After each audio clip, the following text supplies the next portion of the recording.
Qui l'aurait imaginé il y a à peine 10 ans, déjà en 2003, quel tollé lorsque Porsche commercialisa un 4x4. Aujourd'hui, ils l'ont fait, ça y est, ils ont créé la première Porsche diesel de l'histoire. Les excuses, ou plutôt les raisons officielles, sont l'exigence du marché. Jusque-là, on est d'accord, mais alors pourquoi le faire si tard? Deuxième raison, le système de bonus-malus en France. Depuis quand le marché français influence les décisions de Porsche? Puis troisième raison, le rapprochement avec Volkswagen qui va atteindre dans l'année un total de 75%. Et enfin, dernière raison, et c'est celle-ci la plus crédible, la Commission européenne exige que d'ici 2012, les émissions de CO2 de toute la gamme aient baissé de 25%. C'est donc le V6 3 litres TDI d'origine Audi qui est sous le capot du Cayenne. 240 chevaux, 550 Nm de couple, rien n'a été modifié, sauf la sonorité qui a sacrément été retravaillée.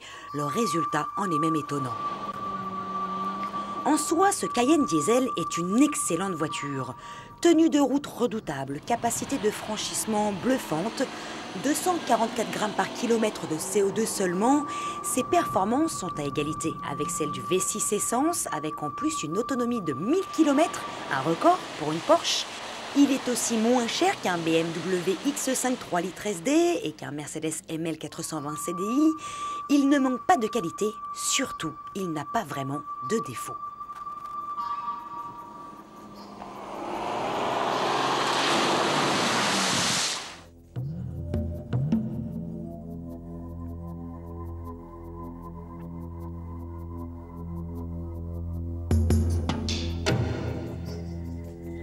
Mais voilà, à Maxi Test, nous sommes des puristes. Un mazout dans une Porsche, ça nous fait mal. Même si nous sommes tout à fait conscients de la conjoncture actuelle. De plus, aucune autre architecture moteur n'est prévue. En effet, on aurait pu espérer quelque chose de plus noble. Mais non, pas de V8, ni de V10 et encore moins de V12 TDI à l'avenir. Prochaine nouveauté en 2010, un Cayenne hybride, mais il sera bien plus cher. Cette année, les ventes de la gamme Porsche et celles du Cayenne ont chuté de 22%. Elles devraient remonter sans aucun doute grâce à ce moteur, sauf celle du V6 essence qui se retrouve du coup en concurrence directe. Surtout quand on sait qu'esthétiquement, le V6 essence et le V6 diesel se ressemblent à 100%. Et oui, Porsche n'a pas écrit TDI sur sa voiture. Le Porsche Cayenne diesel est un modèle réservé à l'Europe qui représente 40% du marché. Depuis 2003, près de 200 000 Cayennes ont été vendus. Porsche compte atteindre les 250 000 d'ici la fin de l'année, notamment grâce au diesel. C'est vraiment la crise.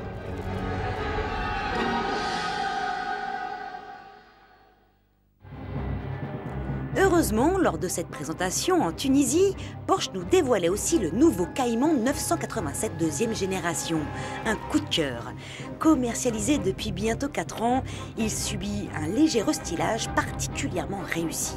Il reçoit de nouveaux boucliers avant et arrière, de nouveaux rétroviseurs et de nouvelles optiques avant, de nouveaux feux arrière. Ces modifications peuvent paraître infimes, mais le résultat est bien présent, il gagne en caractère.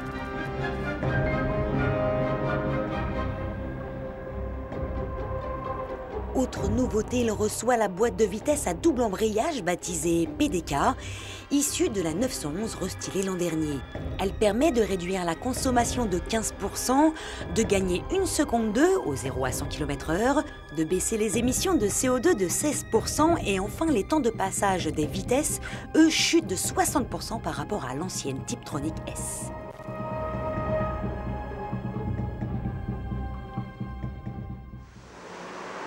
Porsche lui a greffé un nouveau moteur à injection directe. Grâce à lui, le Cayman S gagne 25 chevaux pour atteindre 320. Il gagne également 30 Nm. Autant vous le dire de suite, la transformation est flagrante. D'autant que son poids, lui, reste le même. Du coup, ce Flat 6 semble ne jamais s'essouffler. Il monte dans les tours dans une sonorité envoûtante. Aucune inertie ne se fait sentir. Le châssis lui gagne en rigueur et efficacité. Porsche l'a en effet optimisé. Le Cayman S est équilibré, plus accessible qu'une 911. Le freinage mordant et endurant. Ajouté à cela un différentiel à glissement limité en option. Et le Cayman S ne distille que du pur plaisir. à Maxi-Test. Il fait partie de nos coups de cœur, c'est définitif. Porsche est donc aujourd'hui un des constructeurs les plus rentables au monde. Ce statut n'est pas prêt de changer. D'ici la fin de l'année, on l'a dit, 75% de Volkswagen devrait lui appartenir.